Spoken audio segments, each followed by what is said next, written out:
क्या आपने हाल ही में शीशे में देखकर महसूस किया है कि आपकी मांग चौड़ी होती जा रही है और स्कैल्प पहले से बहुत ज्यादा दिखने लगा है? जब आप सुबह उठती हैं, तो तकिए पर गिरे हुए बाल और नहाते समय शावर ड्रेन में फंसा हुआ बालों का गुच्छा देखकर आपको अंदर तक डर लगने लगता है।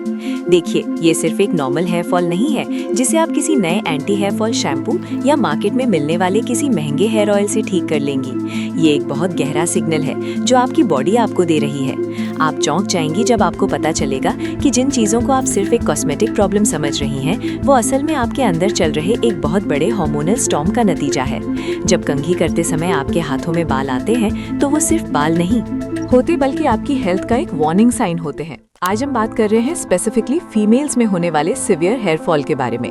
ये कोई आम वीडियो नहीं है, बल्कि आपकी हेल्थ का एक बहुत बड़ा रियलिटी चेक है। मैं एक डॉक्टर दीदी के रूप में आज आपको वो सच्चाई बताने जा रही हूँ जो कोई कमर्शियल ब्रांड कभी नहीं चाहेगा कि आप जाने। दोस्तों, आपने मार्केट में मिलने वाले हर तरह के सप्लीमेंट्स ट्राई कर लिए होंगे, महंगे से महंगे क्लिनिक में जाकर पीआरपी और केराटिन ट्रीटमेंट्स भी करवाए होंगे, लेकिन फिर भी बाल गिरना बंद नहीं हो रहे हैं। ऐसा क्यों हो रहा है, थोड़ा गौर कीजिए। क्या आपको लगता है कि सिर्फ ऊपर से केमिकल लगाने से जड़ें मजबूत हो जाएंगी? बिल्कुल नहीं।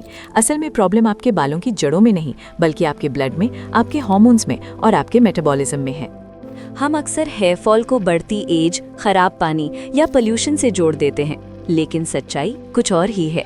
सुनिए, आपके बाल आपकी इंटरनल हेल्थ का सबसे सेंसिटिव बैरोमीटर होते हैं। अगर अंदर कुछ गड़बड़ है, तो सबसे पहले आपके बाल ही उसका शिकार होते हैं। ये एक साइलेंट एपिडेमिक है जो आज करोड़ों फीमेल्स को अंदर ही अंदर परेशान कर रहा है, और उन्हें पता भी नहीं है कि वो गलत डायरेक्शन में अपना पैसा और समय बर्बाद कर रही हैं। ये समझना बहुत ज़रूरी है कि बाल आपके शरीर का एक हिस्सा है, और जब तक आप शरीर के अंदर की केमिस्ट्री को नहीं समझेंगी, तब तक बाहर से कुछ भी लगा लें, कोई फायदा नहीं होने वाला है। जब एक पौधा सूखता है, तो आप उसके पत्तों पर पानी नहीं छिड़कते, बल्कि उसकी जड़ों में पानी डालते हैं, उसकी मिट्टी को बदलते हैं। ठीक उसी तरह आपके बालों की मिट्टी आपका ब्लड और आपका गट है।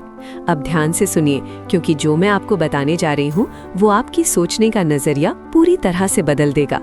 आप सोच रही होंगी कि आखिर मेरे साथ ही ऐसा क्यों हो रहा है?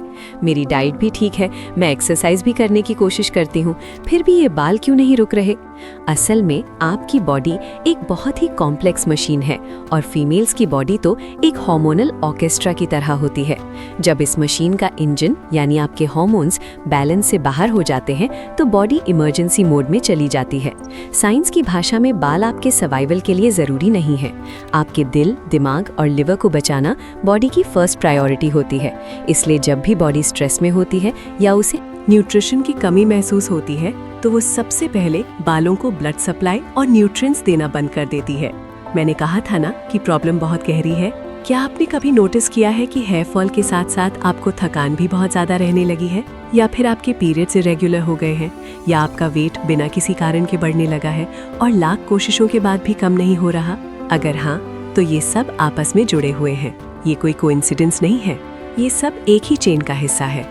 आप इस चेन को तोड़ने की कोशिश कर रही हैं, लेकिन गलत जगह पर हथौड़ा मार रही हैं। जब तक आप रूट कॉज को नहीं समझेंगी, तब तक कोई भी मैजिक रेमेडी या एक्सपेंसिव सिरम काम नहीं करेगा। और ये एक बहुत बड़ा फैक्ट है कि फीमेल्स में हेयर फॉल का सबसे बड़ा और सबसे कॉमन कारण पीसीओडी यानी पॉलीसिस्टिक ओवेरियन डिजीज और इंसुलिन रेजिस्टेंस है। ध्यान से सुनना, जब आपकी बॉडी में इंसुलिन रेजिस्टेंस बढ़ता है, तो आपके सेल्स एनर्जी को अब्सॉर्ब करना बंद कर देते हैं। इससे आपके ब्लड में शुगर का लेवल बढ़ने लगता है, और आपका पैनक्रियास पैनिक में आकर और ज्यादा इंसुलिन प्रोड्यूस करने लगता है। ये एक्सेस इंसुलिन आपकी ओवरीज को फोर्स करता है कि वो ज्यादा एंड्रोजेंस यानी मेल हार्मोन्स प्रोड्यूस करे। जब एक फीमेल बॉडी में टेस्टोस्टेरोन जैसे मेल हार्मोन्स का लेवल अबनॉर्मल तरीके से बढ़ता है, तो बालों की जड़ें यानी हेयर फॉलिकल्स श्रिंक होने लगते हैं। इस डिस्ट्रक्टिव प्रोसेस को मिनिएचराइजेशन कहते हैं। इसी वजह से आपकी मांग चौड़ी होती जा रही है और बाल पतले होकर टूट रहे हैं। इंसुलिन रेजिस्टेंस सिर्फ डायबिटीज का कारण नहीं है, बल्कि ये आपके बालों का सबसे बड़ा दुश्मन है। जो रिफाइंड कार्बोहाइड्रेट्स और हिडन शुगर खा रहे हैं, वो डायरेक्ट आपके हार्मोन्स को डिस्टर्ब कर रहा है। जब तक आप अपने ब्लड शुगर लेवल्स को स्टेबल नहीं करेंगी, तब तक आपके मेल हार्मोन्स कम नहीं होंगे, और जब तक मेल हार्मोन्स कम नहीं होंगे, आपका हेयर फॉल दुनिया का कोई डॉक्टर नहीं रोक सकता। ये एक विशियस साइकिल है जिसे तोड़ना बहुत जरूरी है। इसके साथ ही एक और बहुत बड़ा फैक्टर है जिस पर कोई ध्यान नहीं देता, और वो है सिवियर विटामिन डेफिशिएंसी और क्रॉनिक स्ट्रेस। आज की मॉडर्न लाइफस्टाइल और एसी कमरों में रहने की वजह से फीमेल्स के अंदर विटामिन डी, विटामिन B12 और आयरन की भारी कमी देखी जा रही है। फेरिटिन, जो कि आयरन का स्टोर्ड फॉर्म होता है, बालों की ग्रोथ के लिए बेहद ज़रूरी है। अगर आपका फेरिटिन लेवल कम है तो आपके बाल कभी भी अपनी फुल लेंथ तक ग्रो नहीं कर पाएंगे और बीच में ही टूट जाएंगे। विटामिन डी सिर्फ एक विटामिन नहीं है, बल्कि ये एक प्रो हार्मोन है जो आपके हेयर फॉलिकल्स को स्टिमुलेट करता है और नए बाल उगाने का सिग्नल देता है। इसकी कमी से बालों का ग्रोथ साइकिल पूरी तरह से रुक जाता है और बाल रेस्टिंग फेज में चले जाते हैं, जिसे टेलोजन एफ्लूवियम कहते हैं। देखो, हम अक्सर इन बेसिक ब्लड टेस्ट्स को इग्नोर कर देते हैं और महंगे ट्रीटमेंट्स पर हज़ारों रुपए बर्बाद करते रहते हैं। इसके अलावा जब आप कांस्टेंट मेंटल स्ट्रेस में रहती हैं तो आपकी बॉडी कॉर्टिसोल नाम का स्ट्रेस हार्मोन बहुत ज़्यादा रिलीज करती है। ये कॉर्टिसोल आपके हेयर फॉलिकल्स के आसपास इन्फ्लेमेशन पैदा करता है, जिससे बाल अपनी जड़ों से कमज़ोर होकर गिरने लगते हैं। आप बाहर से कितना भी अच्छा हेयर ऑयल लगा लें, लेकिन अगर अंदर इन्फ्लेमेशन है तो बाल गिरना कभी नहीं रुकेंगे। अब सवाल ये उठता है कि इसका सोल्यूशन क्या है? क्या हमें जिंदगी भर केमिकल वाली दवाइयाँ खानी पड़ेंगी? बिल्कुल नहीं। हमारे ट्रेडिशनल इंडियन फूड्स और मेडिसिन्स में वो ताकत है जो इस हार्मोनल इम्बैलेंस को जड़ से ख़त्म कर सकती है और आपके बालों को दोबारा घना बना सकती है। सबसे पहले आपको अपनी डाइट से इंसुलिन स्पाइक्स को रोकना होगा। इसके लिए आपको रिफाइंड शुगर, मैदा और सीड ऑयल्स को पूरी तरह से अपनी रसोई से बाहर निकालना होगा। इसकी जगह कॉम्प्लेक्स कार्बोहाइड्रेट्स, फाइबर और हाई क्वालिटी प्रोटीन को अपनी डाइट में शामिल करें। अब बात करते हैं कुछ मैजिकल इंडियन सुपरफूड्स की, जो आपके हार्मोन्स को बैलेंस करने और बालों को दोबारा उगाने में मदद करेंगे। सबसे पहला नाम आता है आंवला का। आंवला सिर्फ विटामिन सी का एक ऑर्डिनरी सोर्स नहीं है, बल्कि एक पावरफुल एंटीऑक्सीडेंट है जो अल्फा रिडक्टेज एंजाइम को ब्लॉक करता है। ये वही एंजाइम है जो टेस्टोस्टेरोन को DHT में कन्वर्ट करता है और DHT ही आपके बालों को जड़ से मारने का मेन कल्प्रिट है। दूसरा सबसे पावरफुल इंग्रेडिएंट है करी पत्ता यानी करी लीव्स। करी लीव्स में बीटा कैरोटीन और प्रोटीन्स भरपूर मात्रा में होते हैं, जो हेयर थिनिंग को रोकते हैं और हेयर शाफ्ट को मजबूत बनाते हैं। आप करी लीव्स को अपने खाने में तड़का लगाने के लिए इस्तेमाल कर सकती हैं या फिर सुबह खाली पेट कुछ पत्ते अच्छी तरह चबाकर खा सकती हैं। इसके अलावा मेथी दाना यानी फेनुग्रीक सीड्स PCOD और इंसुलिन रेजिस्टेंस के लिए एक एब्सोल्यूट रामबाण इलाज है। रात को 1 चम्मच मेथी दाना 1 ग्लास पानी में भिगो दें और सुबह उठकर उस पानी को उबाल कर पी लें और बचे हुए दानों को चबा लें। ये आपके ब्लड शुगर लेवल को रेगुलेट करेगा, इंसुलिन सेंसिटिविटी को बढ़ाएगा, जिससे एंड्रोजन का लेवल अपने आप कम हो जाएगा। फ्रेंड्स, इसके साथ ही आयुर्वेदा में कुछ ऐसी पावरफुल हर्ब्स हैं जो स्पेसिफिकली फीमेल्स की हेल्थ के लिए किसी वरदान से कम नहीं है। शतावरी एक ऐसी इनक्रेडिबल हर्ब है जो फीमेल रिप्रोडक्टिव सिस्टम को पूरी तरह से रिजुविनेट करती है और हार्मोनल बैलेंस को नेचुरली रिस्टोर करती है। ये स्ट्रेस हार्मोन्स को कम करती है, जिससे स्ट्रेस इंड्यूस्ड हेयर फॉल तुरंत रुक जाता है। अश्वगंधा यानी अश्वगंधा भी कॉर्टिसोल लेवल्स को कंट्रोल करने में बहुत इफेक्टिव है। जब आपका इंटरनल स्ट्रेस कम होगा तो बॉडी ऑटोमेटिकली सर्वाइव मोड से बाहर आ जाएगी और बालों को न्यूट्रिशन देना शुरू कर देगी। आपको अपनी डाइट में हेल्दी फैट्स जैसे शुद्ध देसी घी, कोल्ड प्रेस्ड कोकोनट ऑयल और सीड्स को भी जरूर शामिल करना चाहिए। इसके अलावा सीड साइक्लिंग एक बहुत ही इफेक्टिव मेथड है जो फीमेल्स के हार्मोन्स को नेचुरली बैलेंस करता है। पंपकिन सीड्स और फ्लैक्स सीड्स का कॉम्बिनेशन आपकी ईस्ट्रोजन लेवल्स को रेगुलेट करता है, जबकि सनफ्लावर और सेसमी सीड्स आपकी प्रोजेस्टेरॉन को बूस्ट करते हैं। ये छोटे छोटे सीड्स असल में न्यूट्रिशन के पावर हाउसेज हैं, जो आपके हेयर फॉलिकल्स को वो सारा रॉ मटेरियल देते हैं जिसकी उन्हें ग्रोथ के लिए ज़रूरत होती है। घी आपके हार्मोन्स के प्रोडक्शन के लिए बेसिक बिल्डिंग ब्लॉक का काम करता है। अगर आप फैट फ्री डाइट पर हैं तो आपके हार्मोन्स कभी बैलेंस नहीं हो पाएंगे और बाल गिरते ही रहेंगे। थोड़ा गौर कीजिए, हमारी दादियाँ और नानियाँ अपने बालों में केमिकल वाले शैम्पू या आर्टिफिशियल सिरम्स नहीं लगाती थीं, बल्कि वो नेचुरल चीज़ों का इस्तेमाल करती थीं और उनकी डाइट एकदम क्लीन और ट्रेडिशनल होती थी। हमें वापस उसी ट्रेडिशनल विजडम की तरफ लौटना होगा और अपने गट हेल्थ को भी इम्प्रूव करना होगा, क्योंकि अगर डाइजेशन खराब है तो कोई भी हेल्दी फूड आपके ब्लड तक नहीं पहुँच पाएगा। इसके लिए आप सुबह उठकर 1 ग्लास गुनगुने पानी में थोड़ा सा एप्पल साइडर विनेगर मिलाकर पी सकती हैं, जो आपके स्टमक एसिड को बैलेंस करेगा। आपको अपनी डेली रूटीन में कम से कम 30 मिनट की फिजिकल एक्टिविटी जरूर शामिल करनी चाहिए ताकि ब्लड सर्कुलेशन बेहतर हो।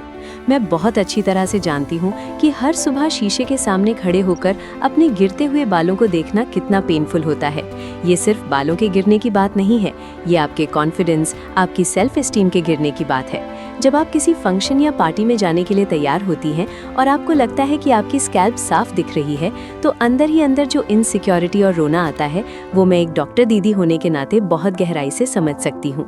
मुझे पता है कि जब आप कंघी साफ करती हैं तो उन टूटे हुए बालों को देखकर आपका दिल कितना घबराता है। मुझे ये भी पता है कि कई बार आपको लगता होगा कि शायद मुझे अपने बाल कटवाकर छोटे कर लेने चाहिए ताकि ये कम गिरे। लेकिन यकीन मानिए, बाल काटने से प्रॉब्लम सॉल्व नहीं होगी, क्योंकि प्रॉब्लम बाहर है ही नहीं।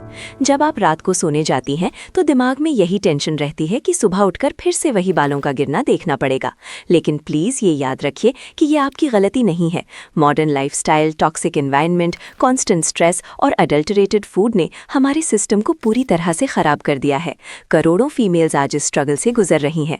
हमारी बॉडी बहुत फॉरगिविंग होती है अगर आप आज से ही उसे सही एनवायरनमेंट, सही न्यूट्रिशन और सही केयर देना शुरू कर देंगी तो वो हील होना शुरू हो जाएगी। आपके बाल वापस आ सकते हैं और आपकी ओवरऑल हेल्थ पूरी तरह से रिकवर हो सकती है। बस आपको खुद पर विश्वास रखना होगा, धैर्य रखना होगा और कंसिस्टेंसी मेंटेन करनी होगी। आप अकेली नहीं हैं इस सफर में, मैं आपके साथ हूँ और हम मिलकर इस प्रॉब्लम को जड़ से खत्म करेंगे। मैंने कहा था ना कि ये सफर आसान नहीं होगा, लेकिन ये कम्प्लीटली वर्थ इट है। आज से ही अपनी हेल्थ की पूरी जिम्मेदारी अपने हाथों में लीजिए। एक्सटर्नल फिक्सेस और फेक प्रॉमिसेस को छोड़कर इंटरनल हीलिंग पर फोकस कीजिए। अपने ब्लड मार्कर्स को चेक करवाइए, इंसुलिन रेजिस्टेंस को रिवर्स करने के लिए अपनी डाइट बदलिए और हमारी ट्रेडिशनल इंडियन विजडम को अपनी लाइफ में वापस लाइए। प्लास्टिक की बोतलों में पानी पीना बंद करें, क्योंकि उनमें एंडोक्राइन डिसरप्टर्स होते हैं जो डायरेक्ट आपके हार्मोन्स को इम्बैलेंस करते हैं। आप रातों रात रिजल्ट की उम्मीद मत कीजिए, क्योंकि जो डैमेज सालों में हुआ है उसे हील होने में कुछ महीने जरूर लगेंगे। लेकिन जब आप अपने शरीर को अंदर से नरिश करेंगी तो आपके बाल सिर्फ लंबे ही नहीं बल्कि बेहद मजबूत और घने भी हो जाएंगे। ये एक प्रॉमिस है जो मैं आपको डॉक्टर दीदी के तौर पर कर रही हूँ। अगर आप इस हीलिंग जर्नी में मेरे साथ जुड़ी रहना चाहती हैं और ऐसे ही डीप ऑथेंटिक हेल्थ सीक्रेट्स जानना चाहती हैं तो मुझे फॉलो जरूर करें और इस वीडियो को सेव कर लें ताकि आप इन रेमेडीज को भूल ना जाएं। इसे अपनी उन सहेलियों और परिवार के साथ शेयर करें जो इस तकलीफ में गुजर रही हैं। आपकी हेल्थ आपका सबसे बड़ा एसेट है और इसे प्रिजर्व करना हमारी सबसे बड़ी प्रायोरिटी होनी चाहिए। अपना बहुत बहुत ख्याल रखिए और हमेशा याद रखिए कि आप खूबसूरत हैं और सही केयर से आप और भी ज्यादा हेल्दी और कॉन्फिडेंट बन सकती हैं।